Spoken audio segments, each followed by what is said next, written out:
Dengue আক্রান্তের সংখ্যা ৪,০০০ ছাড়িয়েছে বরগুনায়। মঙ্গলবার নতুন করে আরও ৬৩ জনের ডেঙ্গু শনাক্ত হয়েছে। এ নিয়ে জেলায় মোট আক্রান্তের সংখ্যা দাঁড়ালো ৪,০২৩ জনে। Civil surgeon doctor Mohammad Abul Fattah জানিয়েছেন, একদিনে বরগুনা সদর উপজেলার ৪৫ জন, আমতলীতে ১, বামনায় ৪, পাথরঘাটায় ৯ এবং তালতলীতে ৪ জন নতুন করে আক্রান্ত হয়েছেন। জেলায় ডেঙ্গুতে আক্রান্ত হয়ে চিকিৎসাধীন আছেন ১৭৫ জন, আর চলতি মৌসুমে ডেঙ্গুতে আক্রান্ত হয়ে এই জেলার ৩৪ জন মারা গেছেন।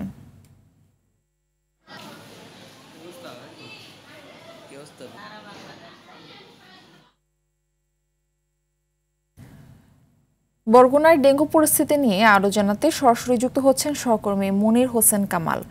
মনির, বরগুনাতে এই মুহূর্তে ডেঙ্গু রোগের অবস্থা কেমন দেখছেন এবং রোগীদের অবস্থা সম্পর্কেও জানাবেন। মারফি, বরগুনায় কিন্তু ডেঙ্গু আক্রান্ত রোগীর সংখ্যা একেবারেই কমছে না। প্রতিদিন ৫০-৬০ জন করে এখনও আক্রান্ত হচ্ছে।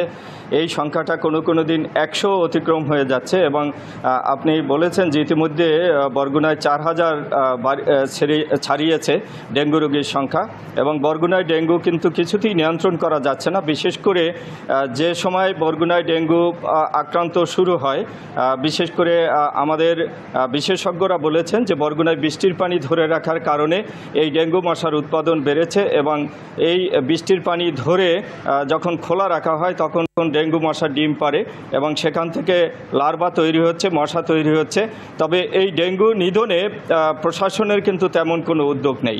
বিশেষ করে বেশিরভাগ ইউনিয়ন বা পৌরসভায় জনপ্রতিনিধি নেই। এখানে প্রশাসকরা দায়িত্ব পালন করছেন অথবা ইউনিয়ন পরিষদের মেম্বাররা অতিরিক্ত দায়িত্ব পালন করছেন এবং কোথাও এই ডেঙ্গু নিধনে, মশা নিধনে কার্যকর কিন্তু পদক্ষেপ নেওয়া হচ্ছে না। বিশেষ করে স্প্রে একেবারে দেয়াই হচ্ছে না বলা চলে। নামে মাত্র কোথাও স্প্রে দেওয়া হচ্ছে এবং সেটাও শুধুমাত্র বরগুনা পৌরসভার মধ্যে সীমাবদ্ধ।